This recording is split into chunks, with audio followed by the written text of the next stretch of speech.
सभी गुरुजनों को, मित्रगणों को जय भगवान। वर्ष 2017 प्रथम प्रश्न पत्र दिसंबर 2017। प्रश्न, डेंगू या मलेरिया में अंतर बताएं। प्रश्न, डेंगू या तथा मलेरिया में अंतर बताएं। डेंगू और मलेरिया दोनों ही मच्छरों से फैलने वाली बीमारियां हैं। इनमें निम्नलिखित मुख्य अंतर हैं। डेंगू वायरस के कारण होता है, एडिस मच्छर काटने से। इसके लक्षणों में बुखार, सिर दर्द, जोड़ों में दर्द और मसूड़ों में खून आना शामिल है। इसमें कमजोरी और उल्टी आती है। डेंगू के गंभीर मामलों में रक्तस्राव और ऑर्गन फेल हो सकता है। डेंगू एडिस मच्छर खासतौर पर दिन में काटने वाले मच्छर के काटने से फैलता है। डेंगू बारिश के मौसम में ज़्यादा फैलता है। यह साफ पानी में पनपता है। डेंगू की पहचान blood test NS1 antigen Elijah द्वारा की जाती है। डेंगू मच्छर से बचने के लिए मच्छरदानी, क्रीम और शरीर को अच्छे से ढककर रखें। कपड़े से कहीं पर भी पानी जमा ना होने दें। एलोपैथी में डेंगू का कोई विशेष इलाज नहीं है, लेकिन आराम, तरल पदार्थों का सेवन और दर्द निवारक दवा दी जाती है।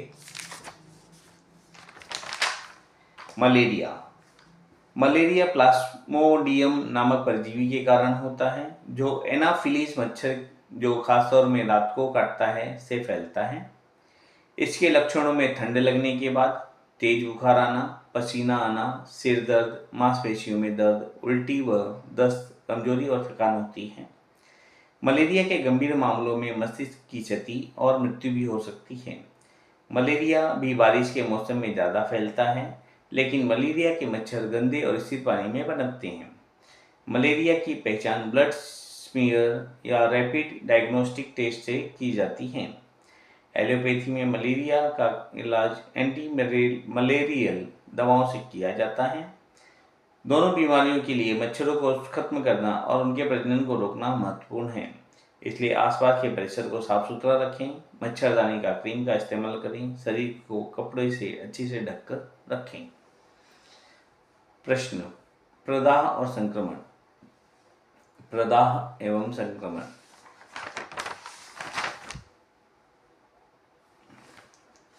इन्हीं दो का अंतर बताएं। प्रदाह एवं संक्रमण। Inflation and infection. प्रदाह और संक्रमण दोनों ही शरीर की प्रतिरक्षा प्रणाली की प्रतिक्रियाएं हैं, लेकिन इनमें कुछ मुख्य अंतर हैं।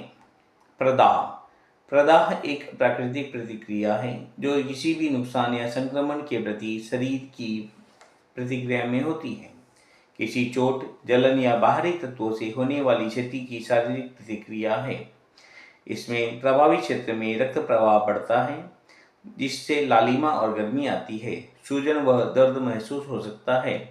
प्रदाह के कारण सूजन, दर्द और स्पर्श के प्रति संवेदनशीलता होती है। प्रदाह सूजन शरीर की एक प्रतिक्रिया है जो संक्रमण, चोट या अन्य उत्तेजनाओं के कारण होती है।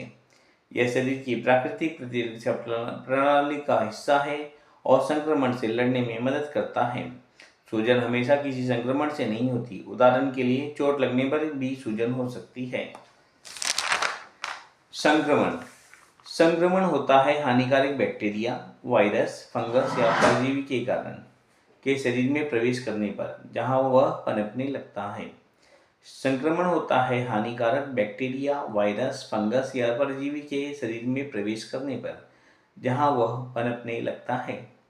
इसमें शरीर के अंदर या बाहरी सतह पर संक्रमण फैलता है। संक्रमण में भी सूजन हो सकती है, लेकिन इसके साथ बुखार, ठंड लगना और कमजोरी जैसे लक्षण भी हो सकते हैं। एलोपैथी में संक्रमण का इलाज एंटीबायोटिक, एंटीवायरल या एंटीफंगल दवाओं से किया जा सकता है। संक्रमण किसी हानिकारक सूक्ष्मजीवी, बैक्टीरिया, वायरस के शरीर में प्रवेश करने और वहां पनपने के कारण होता है। इन दोनों में मुख्य अंतर यह है कि प्रदाह शरीर की प्राकृतिक प्रतिक्रिया है, जबकि संक्रमण किसी बाहरी सूक्ष्मजीव, बैक्टीरिया के कारण होती है। दूसरा, अतिसार और अमातिसार में अंतर बताएं। अतिसार तथा अमातिसार।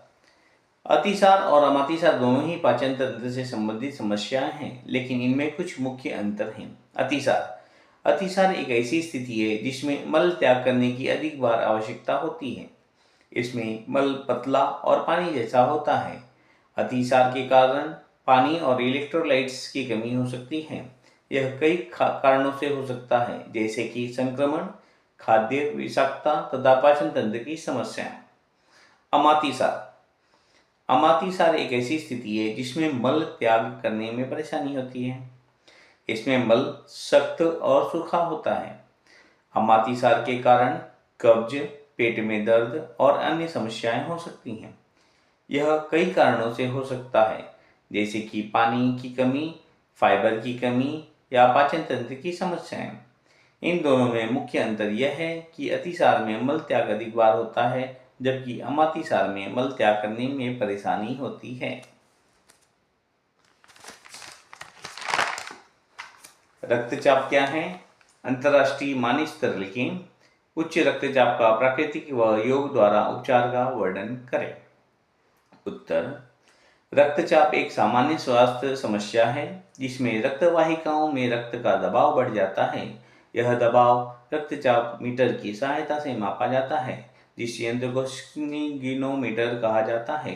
रक्तचाप दो तरह से दर्शाया जाता है: सिस्टोलिक रक्तचाप और डायस्टोलिक रक्तचाप। सिस्टोलिक रक्तचाप रक्तवाहिका में रक्त के दबाव को मापता है जब हृदय धड़कता है, जबकि डायस्टोलिक रक्तचाप रक्तवाहिका में रक्त के दबाव को मापता है जब हृदय आराम करता है। अंतर्राष्ट्रीय स्तर पर मान्यता प्राप्त रक्तचाप स्तर निम्नलिखित हैं: सामान्य रक्तचाप 90 to 120 मिलीमीटर पारे सिस्टोलिक और 60 to 80 मिलीमीटर पारे डायस्टोलिक। उच्च रक्तचाप 140 मिलीमीटर पारे सिस्टोलिक और 90 मिलीमीटर पारे डायस्टोलिक से अधिक होना। हमारे शरीर में अशुद्ध रक्त शिराओं के द्वारा हृदय तक पहुंचता है और शुद्ध होकर धमनियों के द्वारा पूरे शरीर में संचालित होता है। हृदय जिस दबाव से रक्त को ग्रहण करता है और फेंकता है, उससे धमनियों में पड़ने वाला दबाव ब्लड प्रेशर या रक्तचाप कहलाता है। इसे बाएं हाथ की रेडियस अल्ट्रिस से नापना चाहिए। उच्च रक्तचाप, इसे अंग्रेजी में हाई ब्लड प्रेशर कहते हैं। इस रोग में रक्त ले जाने वाली नली में विकारों के इकट्ठा हो जाने से धमनियां संकरी पड़ जाती हैं और रक्त के संचार में रुकावट पैदा होती है, जिसके कारण हृदय को अधिक काम करना पड़ता है, जिससे रक्त का दबाव बढ़ जाता है। इसे हाई ब्लड प्रेशर कहते हैं। रोग के लक्षण: सिर में भारीपन, चक्कर आना, हृदय में घबराहट व हृदय गति का बढ़ जाना, चिड़चिड़ापन, गुस्सा बढ़ जाना आदि। निम्न रक्तचाप, इसे लो ब्लड प्रेशर कहा जाता है। यह रोग शरीर में रक्ताल्पता, एनीमिया व सोडियम क्लोराइड की कमी के कारण होता है। अधिकतर महिलाएं इस रोग से पीड़ित होती हैं। रोग के लक्षण: यह रोग होने पर सिर में दर्द, आंखों के सामने अंधेरा आना, गुस्सा बढ़ जाना, शरीर में शक्तिहीन हो जाना, कमजोरी महसूस होना आदि है। उपरोक्त दोनों प्रकार के रक्तचाप के रोगी की कुछ दिन फलाहार व रसाहार पर रहना चाहिए। भोजन में मिर्च, मसाले, तले हुए खाद्य पदार्थ व गरिष्ठ भोजन से परहेज रखना चाहिए। भरपूर जल का सेवन करें। नियमित सैर, योगासन व प्राणायाम के द्वारा मन को विश्राम देना चाहिए। सप्ताह में 1 से 2 बार गुनगुने पानी का एनिमा, पेड़ व सिर पर मिट्टी की पट्टी का प्रयोग करें तो रक्तचाप से संबंधित बीमारियों से छुटकारा मिलेगा। योग उच्च रक्तचाप को नियंत्रित करने और उसके जोखिम को कम करने में मदद कर सकता है।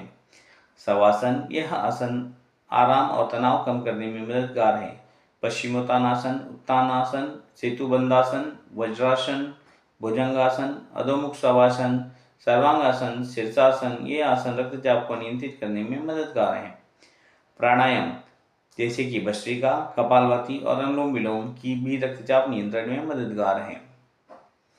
रोग निदान क्या है? प्रश्न: